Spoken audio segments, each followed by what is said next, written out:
Hello everyone, good morning and welcome to ambitiousbaba.com. We are back with our daily current affairs. तो चलिए जानते हैं 13 अगस्त के current affairs क्या हैं। पहला सवाल, इनमें से किस राज्य सरकार ने हाल ही में लॉन्च की है मुख्यमंत्री किसान सहाय योजना। 5 ऑप्शन है हमारे पास।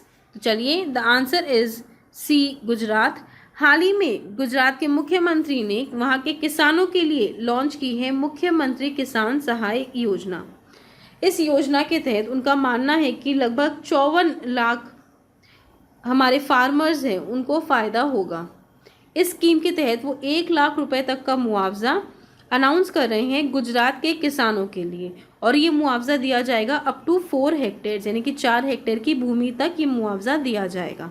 तो चलिए जान लेते हैं कि किस हिसाब से ये मुआवजा अलॉट किया जाएगा। अगर कुछ स्पेसिफाइड कारणों के कारण गुजरात के किसानों की फसल को नुकसान होता है, 33% से ज़्यादा और 60% से कम अगर उनकी फसल को नुकसान होता है तो उन्हें 20,000 रुपये प्रति हेक्टेयर के हिसाब से मुआवजा दिया जाएगा, जो कि होता है 80,000। और अगर 60% से ज़्यादा उनकी फसलों को नुकसान हुआ है तो 25,000 रुपये प्रति हेक्टेयर के हिसाब से उन्हें 1 लाख रुपए तक का मुआवजा दिया जाएगा। तो चलिए अब इसकी डिटेल्स जान लेते हैं। तो जैसा कि हमने क्वेश्चन में ही डिस्कस कर लिया है कि गुजरात की सरकार ने 10 अगस्त को लॉन्च की है ये नई स्कीम, जिसके तहत जो भी किसान है गुजरात के, उन्हें नुकसान हो रहा है सूखे के कारण या फिर बारिश के कारण या फिर बेमौसम की बारिश के कारण, तो उन्हें वहाँ की सरकार कॉम्पेंसेशन देगी, यानी कि 1 लाख रुपए तक का मैक्सिमम मुआवजा देगी, और इसके लिए उनसे कोई भी प्रीमियम चार्ज नहीं किया जाएगा। और ये जो नई स्कीम है मुख्यमंत्री किसान सहाय योजना, ये रिप्लेस करेगी प्रधानमंत्री फसल बीमा योजना, यानी कि इस वर्ष के लिए इस स्कीम को रिप्लेस करके ये नई स्कीम लागू होगी। और किसी भी किसान ने अगर प्रधानमंत्री फसल बीमा योजना के लिए प्रीमियम पे कर दिया है तो उसके लिए वो फुल रिफंड क्लेम कर सकते हैं। तो चलिए अब बात करते हैं गुजरात के बारे में। गुजरात का कैपिटल है गांधीनगर। गुजरात के चीफ मिनिस्टर का नाम है विजय रूपानी और गुजरात के गवर्नर का नाम है आचार्य देवव्रत। बढ़ते हैं अगले क्वेश्चन की तरफ। दूसरा सवाल, इनमें से किसने हाल ही में कृषि में, जो कि है हमारा national agriculture research and education system, cloud infrastructure and services launch किया है। 5 ऑप्शन है हमारे पास। तो चलिए, द आंसर इज ई, नरेंद्र सिंह तोमर। चलिए डिटेल्स जान लेते हैं। तो हमारे केंद्रीय एग्रीकल्चर मिनिस्टर नरेंद्र सिंह तोमर ने 11 अगस्त को वर्चुअली लॉन्च किया है कृषि मेघ। ये जो प्रोजेक्ट है, जो कि है हमारा national agriculture research and education system, cloud infrastructure and services, ये डिज़ाइन किया गया है ताकि जो हमारी नेशनल एग्रीकल्चर एजुकेशन सिस्टम है पूरे देश में, उसे और ज़्यादा मजबूत किया जा सके।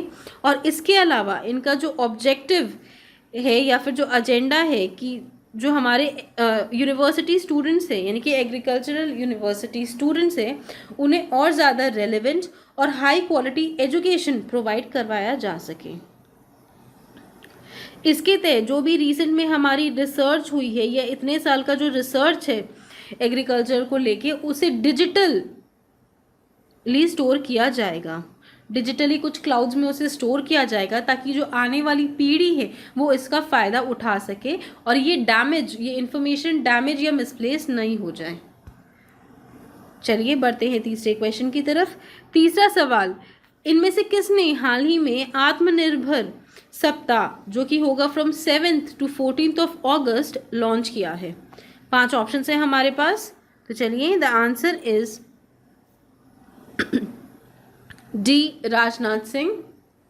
सॉरी, तो डिटेल्स जान लेते हैं।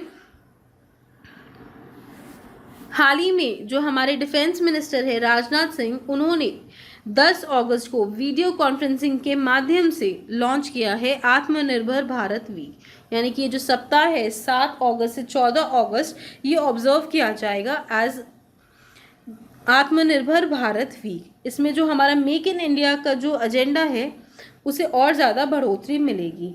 जैसा कि हमने कल ही न्यूज़ में पढ़ा था कि हाल ही में हमारे रक्षा मंत्रालय ने 101 आइटम्स के इंपोर्ट पर बैन लगा दिया गया है, ताकि जो हमारी डिफेंस इंडस्ट्री है, नेशनल डिफेंस इंडस्ट्री है, उसे और ज़्यादा बूस्ट मिले। और इससे उनका मानना है कि जो 7,000 MSME है जो डिफेंस इंडस्ट्री से रिलेटेड है, उन्हें बूस्ट मिलेगा, यानी कि हमारी जो नेशनल इकोनॉमी है उसे बूस्ट मिलेगा। चलिए बढ़ते हैं चौथे क्वेश्चन की तरफ। चौथा सवाल, इनमें से किस देश के साथ हाल ही में भारत ने एक कॉन्ट्रैक्ट किया है जिसके तहत वो अदू अटोल में 5 इको टूरिज्म जोन्स डेवलप करेंगे? 5 ऑप्शन है हमारे पास, तो चलिए the answer is C, Maldives. तो हाल ही में भारत और मालदीव्स ने 11 अगस्त को एक अग्रीमेंट साइन किया है जिसके तहत मालदीव्स का जो अदू अटोल रीजन है उसमें 5 इको टूरिज्म जोन्स डेवलप किया जाएगा।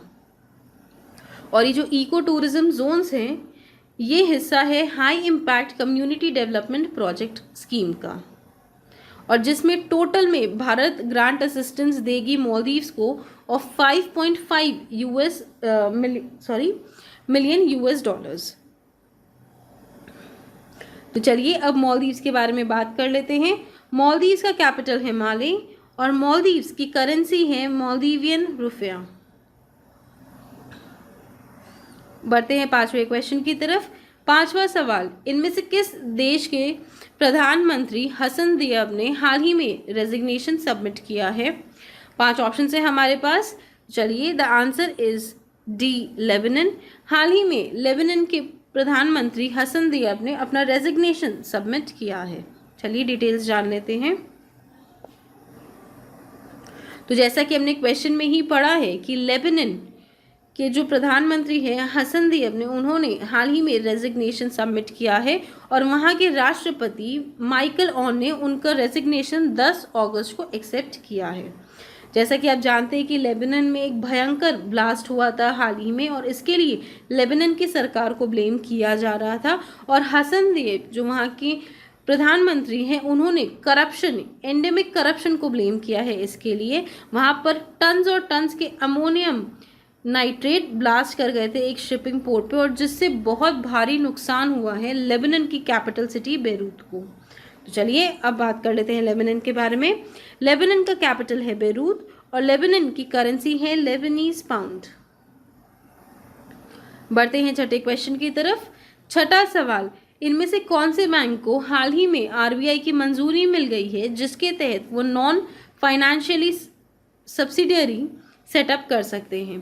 5 ऑप्शन है हमारे पास। तो चलिए the answer is B, South Indian Bank. चलिए डिटेल्स जान लेते हैं। Private sector lender South Indian Bank को हाल ही में RBI की मंजूरी मिली है 12 अगस्त को, जिसके तहत RBI ने उन्हें परमिशन दी है, यानी कि अप्रूवल दिया है, जिसके तहत वो एक होनली owned non financially subsidiary setup कर सकते हैं। इस सब्सिडी को सेटअप होने के बाद ये जो साउथ इंडियन बैंक है उनका जो कई सारे ऑपरेशंस है उसे स्ट्रीमलाइन और ऑप्टिमाइज किया जा सकेगा, और उनकी जो ओवरऑल प्रोडक्टिविटी और एफिशिएंसी है इस बैंक की उसे इम्प्रूव किया जा सकता है। तो चलिए अब साउथ इंडियन बैंक के बारे में जान लेते हैं। साउथ इंडियन बैंक के हेडक्वार्टर्स है थ्रिसुर में। इनके CEO का नाम है VG मैथ्यू और इसका टैगलाइन है एक्सपीरियंस नेक्स्ट जनरेशन बैंकिंग। बढ़ते हैं अगले क्वेश्चन की तरफ। 7वां सवाल, इनमें से किसे हाल ही में एशियन कॉलेज ऑफ जर्नलिज्म का अवार्ड मिला है? 5 ऑप्शन है हमारे पास। चलिए द आंसर इज डी, यानी कि 2 लोगों को ये अवार्ड दिया गया है। पहले है नितिन सेठी और दूसरे हैं शिव सहाय सिंह। चलिए डिटेल्स जान लेते हैं।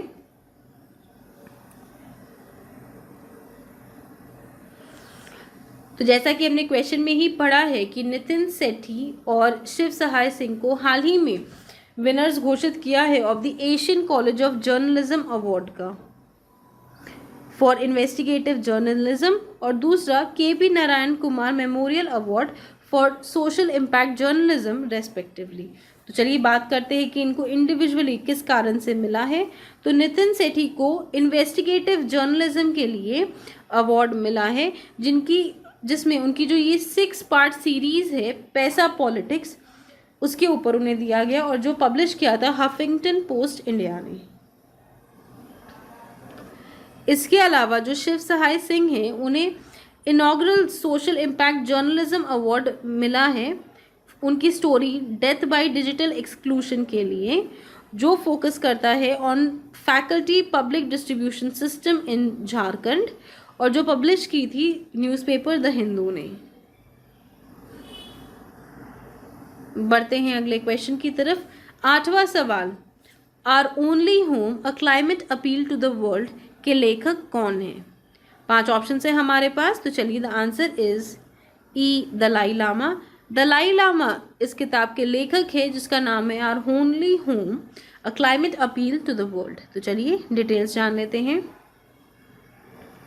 तो हमने क्वेश्चन में ही पढ़ा है कि ये किताब जिसका नाम है our only home a climate appeal to the world, ये रिलीज़ होगी नवंबर 2020 में और इसके लेखक है दलाई लामा।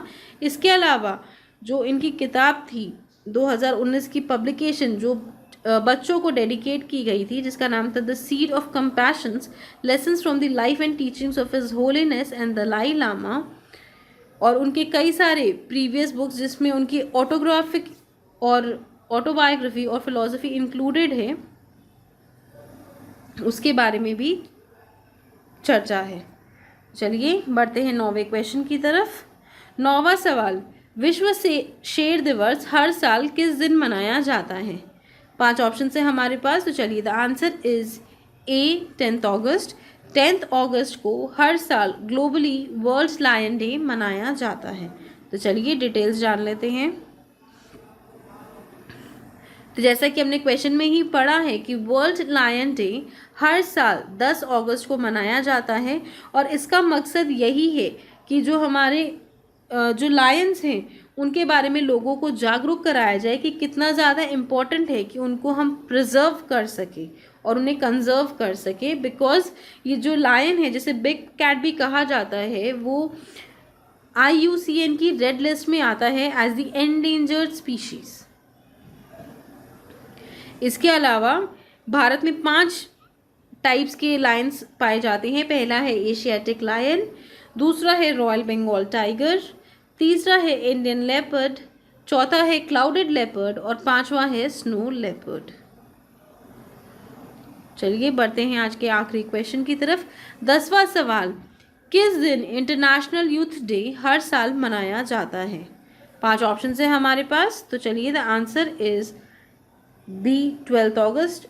12 अगस्त को हर साल इंटरनेशनल यूथ डे मनाया जाता है। तो चलिए डिटेल्स जान लेते हैं।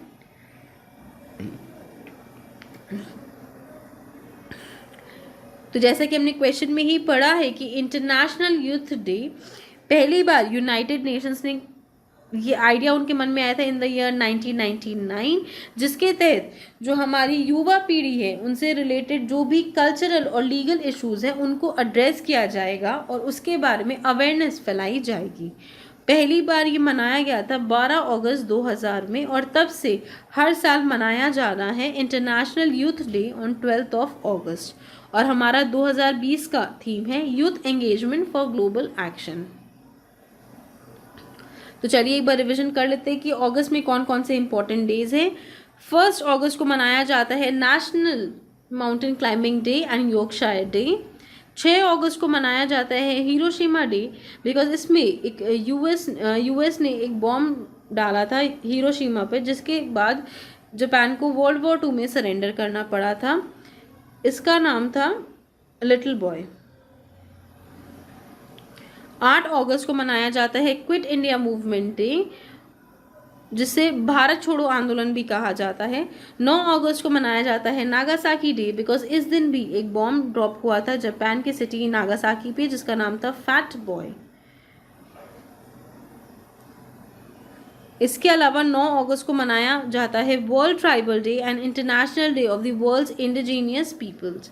तो ये जो इंडिजीनियस पीपल और ट्राइबल लोग हैं, इनका जो कंट्रीब्यूशन है हमारी सोसाइटी में और कैसे ये हमारे जो पुराने कल्चर है, कैसे हमारे क्लाइमेट वगैरह को ये सेव करने में मदद करते हैं और उनके क्या राइट्स वगैरह है, उनके बारे में लोगों को बताने के लिए ये दिन मनाया जाता है।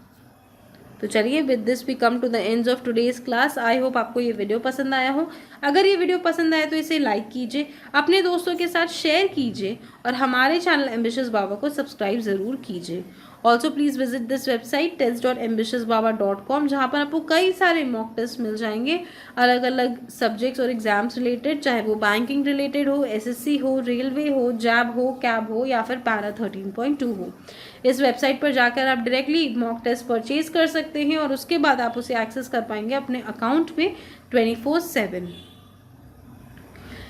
और अगर आपको कोई भी शिकायत हो या फिर कमेंट्स हो तो हमें ज़रूर नीचे लिखकर बताइए। इसके अलावा अगर आपकी कोई भी पर्टिकुलर रिक्वायरमेंट हो जो हम आपके लिए लेके आ सकते हैं तो वो भी हमें ज़रूर बताइए। Thank you friends, that's all for today and have a great day.